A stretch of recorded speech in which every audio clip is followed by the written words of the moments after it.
Just sit right back and you'll hear a tale of a fateful trip that started with a godly man who built a mighty ship. Now this man Noah and his sons, they built with all their might, because God told them it would rain for 40 days and nights, for 40 days and nights. They put the animals in the ark, God brought them 2 by 2. While they stayed safely in the ark, the flood tide grew and grew, the flood tide grew and grew. They floated on the water while the ark was tossed about, till Noah sent a dove to see when they could all come out, when they could all come out. The ship's aground on Ararat, that's where they disembarked, with Ham and Shem and Japheth too, and Noah and his wife.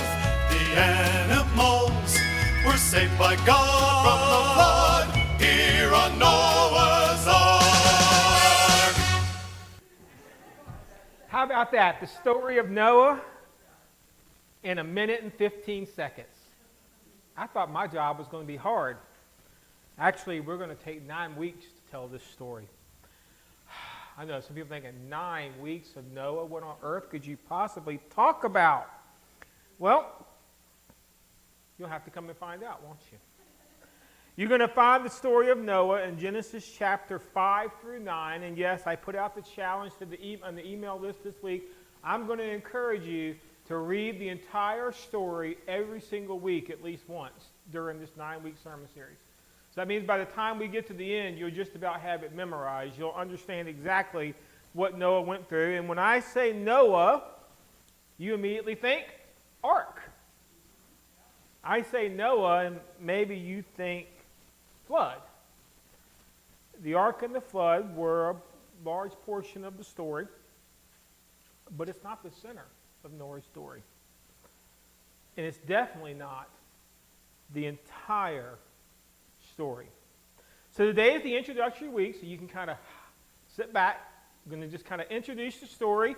And to introduce the story, I actually have to do something I don't do very often. I have to do some unteaching, which means I've got to take things that you taught in the past that we've seen in VBS little models and we've seen in Sunday school, and we got to put things back like the Bible really talks about it, because when we draw pictures, we tend to draw in our culture, and that's not exactly what it looked like.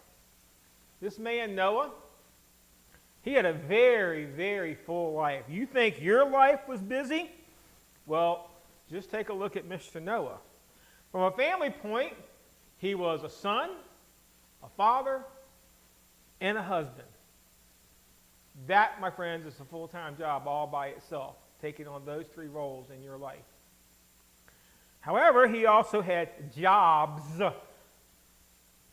During his career path, he was a farmer, a construction foreman / shipbuilder, a ship captain, a zookeeper, a preacher, and even a winemaker.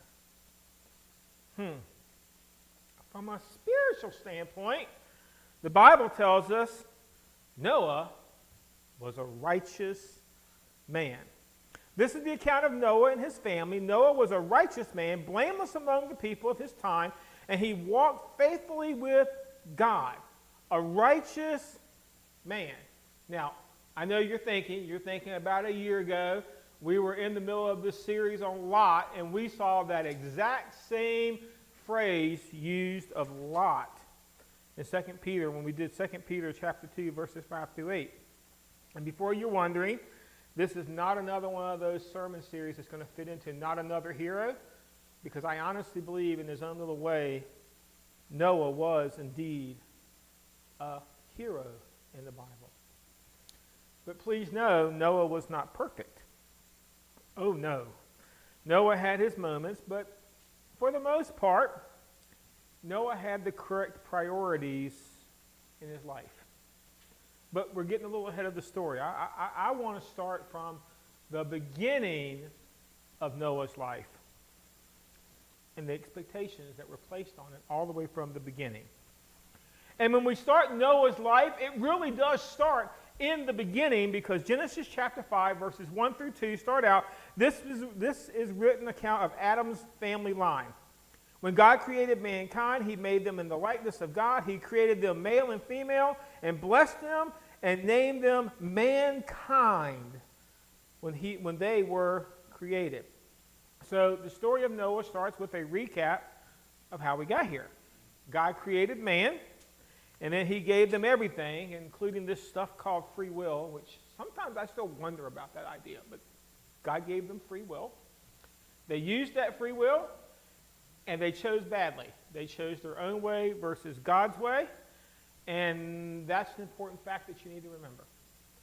That's how we get to Noah. Now, as you continue reading in chapter 5, after we get out of verses 1 and 2, there is a whole lot of begatting going on, okay? So from verses 3 to 28, it talks all about family trees, and I am going to spare you the torture of having me try to pronounce all these people's names. If you're really interested in the begatting, you get to read the story. So you can go read the story. But let me give you some of the highlights. From Adam to Noah, there are 9 generations. When you read the story, only the names of the males are going to be covered. I'm sorry, ladies. I didn't write the book, okay? But only the men are mentioned. But they do say, and there were some daughters. Like those daughters weren't important because you don't get more sons if you don't have daughters, right?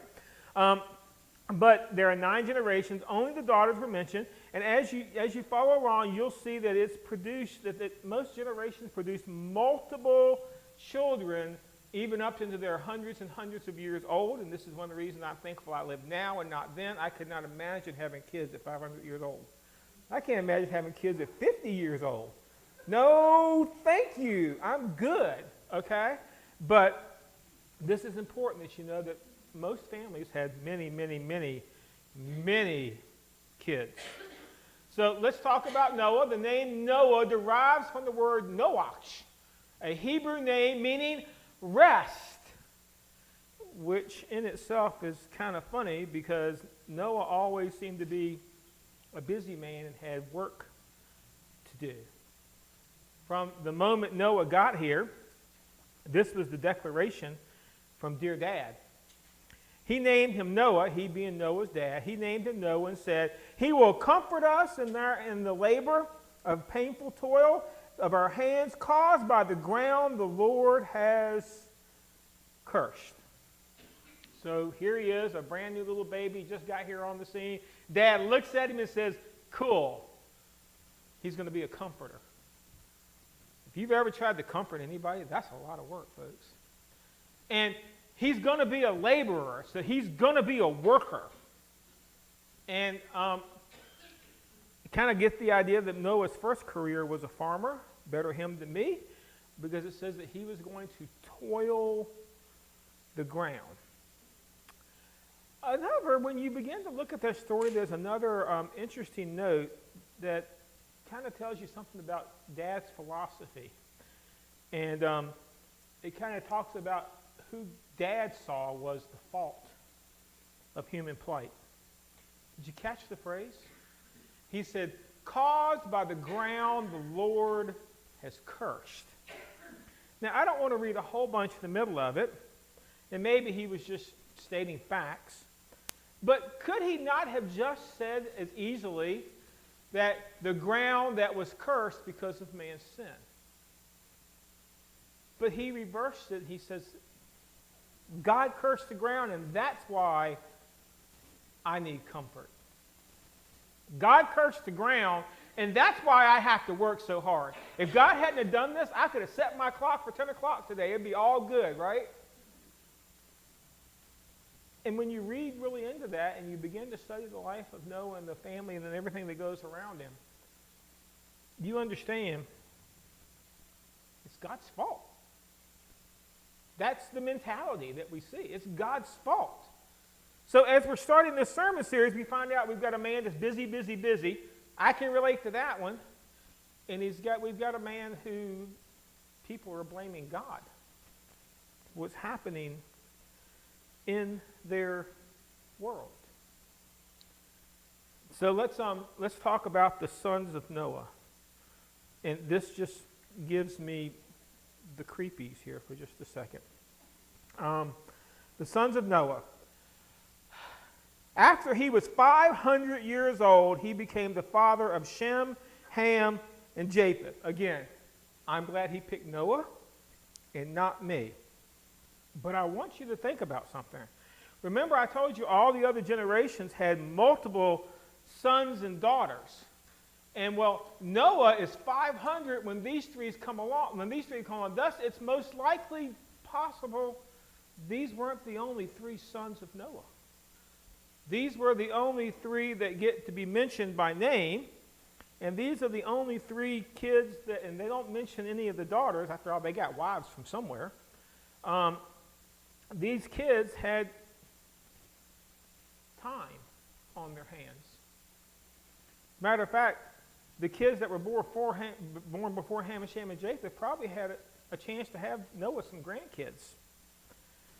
And so that means while three sons and his wife and their wives were all that got on the ark, as they were given on the ark, there's a very good possibility that Noah is going to be leaving behind family.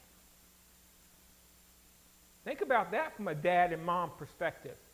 That ark door begins to go, and you hear that click when it all clicks shut, and you've only got three sons and their wives. And the other thing that these we find out is because of this, we ask, why are the only ones mentioned then? There, you're reading between the lines here.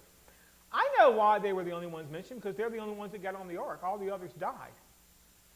This is it.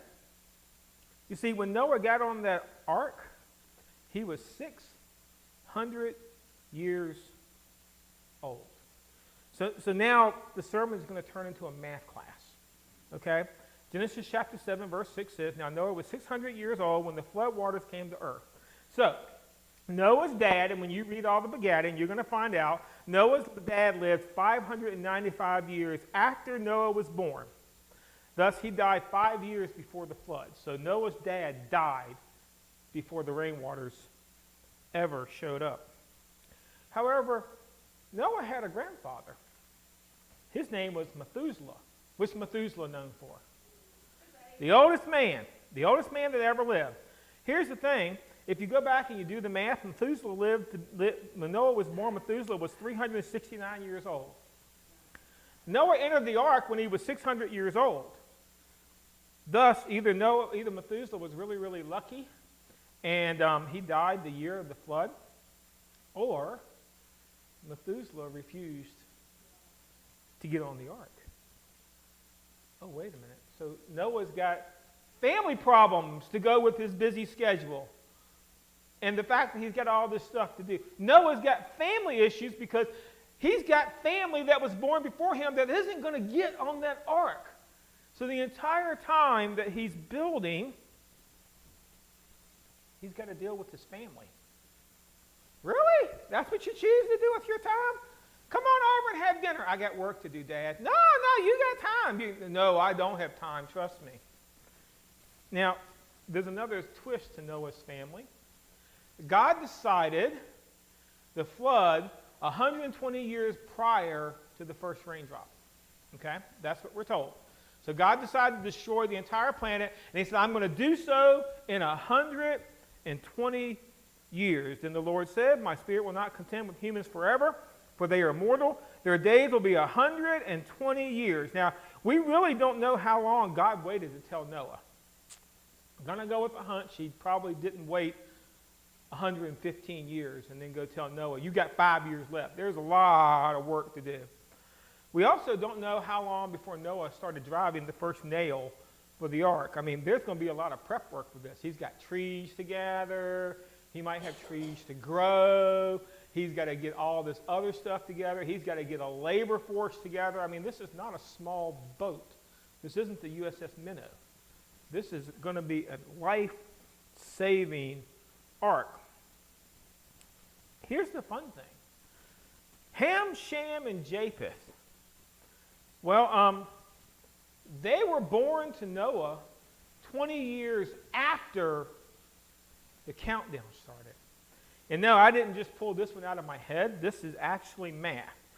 See, in Genesis chapter 10, verse 21, it tells us that Japheth was born, the firstborn, Japheth is the oldest, not Ham, that he was born to Noah at the age of 500.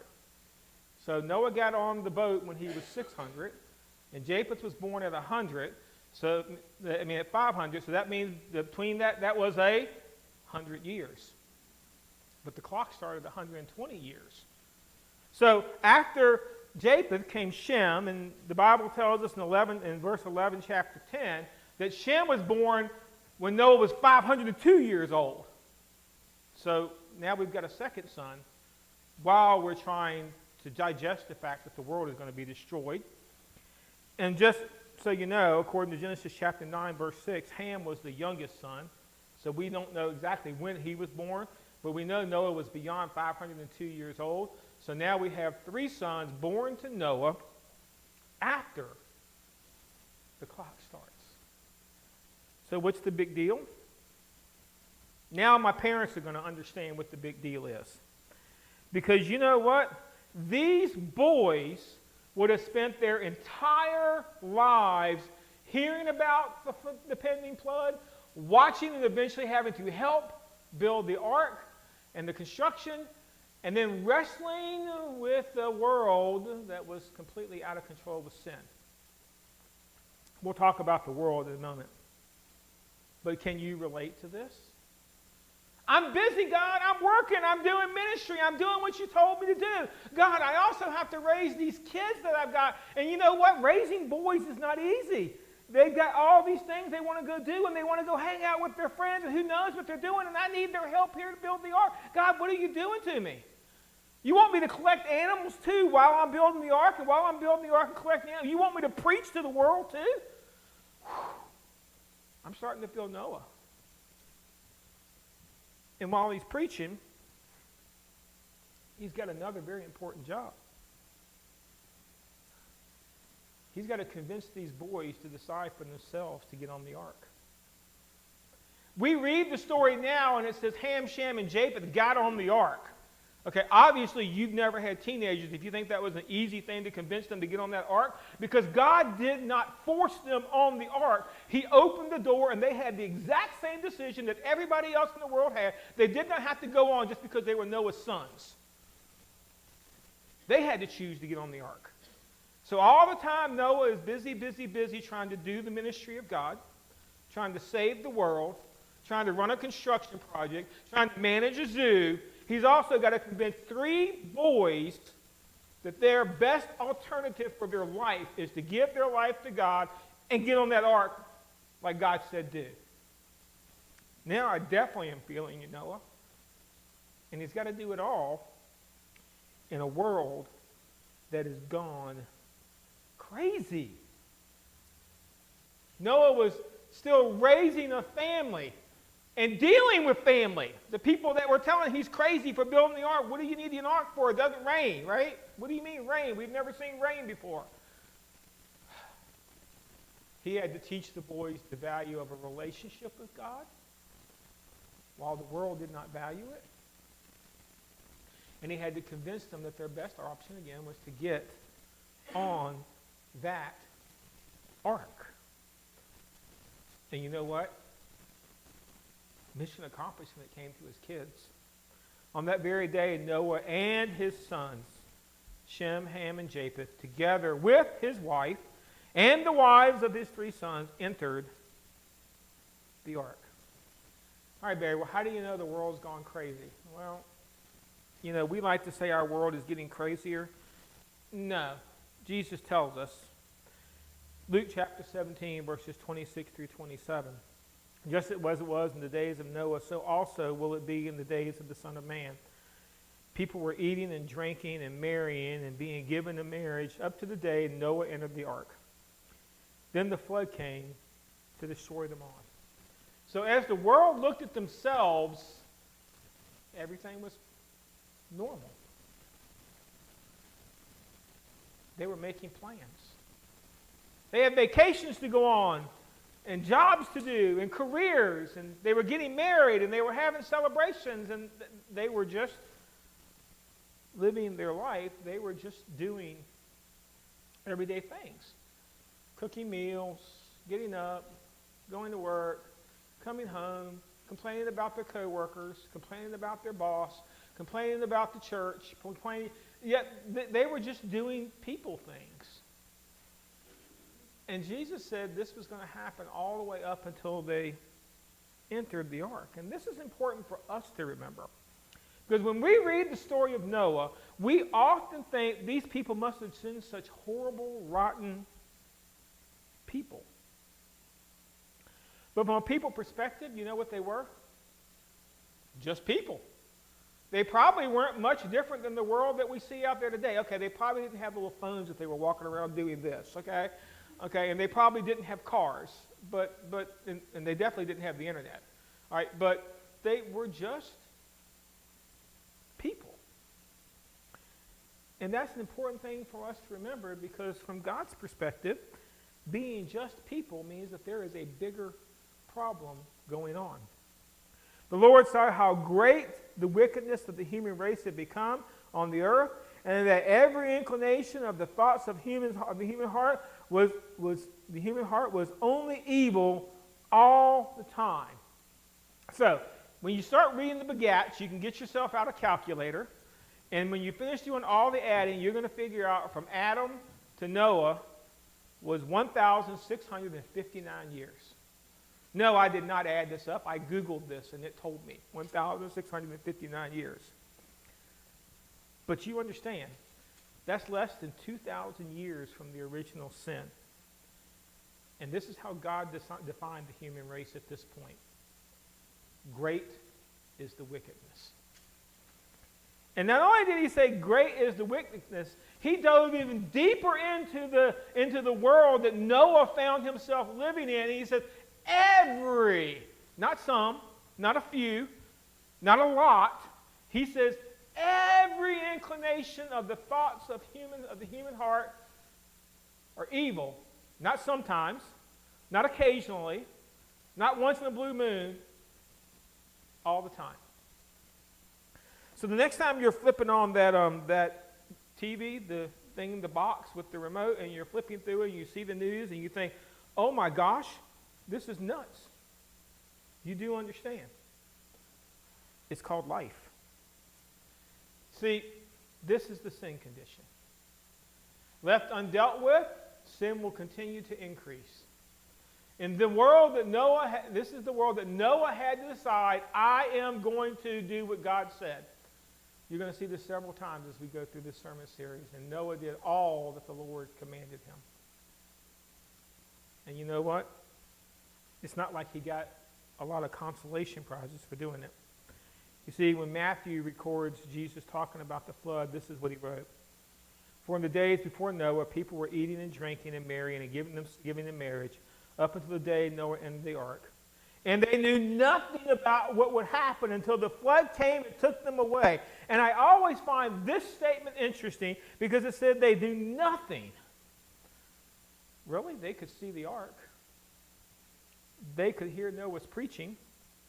This is pre-flood, so that means Garden of Eden is still around, and you think for half a second somebody didn't figure out how to set a booth up and sell tickets to go see the flaming sword and the angel guard the tree of life? Oh yeah, they'd be like, come and see it and pay me $10 while you're at it. They had all of this stuff representing God all around them, and it says that they did not see it coming. They saw the ark, but all they saw was the show. They didn't understand what Noah was doing. It's not that they were ignorant of God. They had just become lost in their own knowledge. Now, I want to make sure you hear this because this is important to the story. Did the flood solve the sin issue?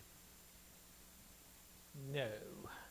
We won't even get out of the story of Noah, and guess what? Sin pops back up. The sin issue was not solved by Noah's ark. That would be solved thousands and thousands of years later after the ark. 1 Peter chapter 3, verses 18 through 22. For Christ also suffered once for sins, the righteousness for the unrighteous, to bring you to God. He was put to death in the body, but made alive in the spirit, After being made alive, he went and made a proclamation to the imprisoned spirits, to those that were disobedient long ago when God waited patiently in the days of Noah while the ark was being built.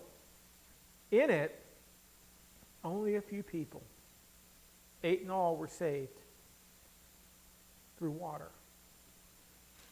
And this water symbolizes baptism that now saves you also. Not the removal of dirt from the body, but a pledge of a clean conscience toward God. It saves you by the resurrection of Jesus Christ, who has gone into heaven and is at God's right hand with the angels, authorities, and powers in submission to him. 1 week down, that means you've got 8 weeks left to go. By the way, I may have oversold this a little bit because I know some people are thinking, here comes Barry's chance. By the time we're done, we're going to have stuffed animals and rainbows, and he's going to build an ark. And I know you're waiting. We don't have any of that because I don't want to take away from the story. But don't worry, there's a lot of Barry twists in what we do. But I don't want to take away from the story with the theatrics because, trust me, this is theatrical enough. I need you to see this is a story of faith. It was the faith of one man who decided to heed God's warning. That one man not only built an ark, he preached to the world, and he witnessed to his family. When he was all done, he managed to get 3 sons, 3 wives, his own wife and himself, and a bunch of animals onto the ark. And that was it. You know, sometimes when we're dealing in this old world, we get a little discouraged when nobody listens to us. Welcome to Noah's world, folks.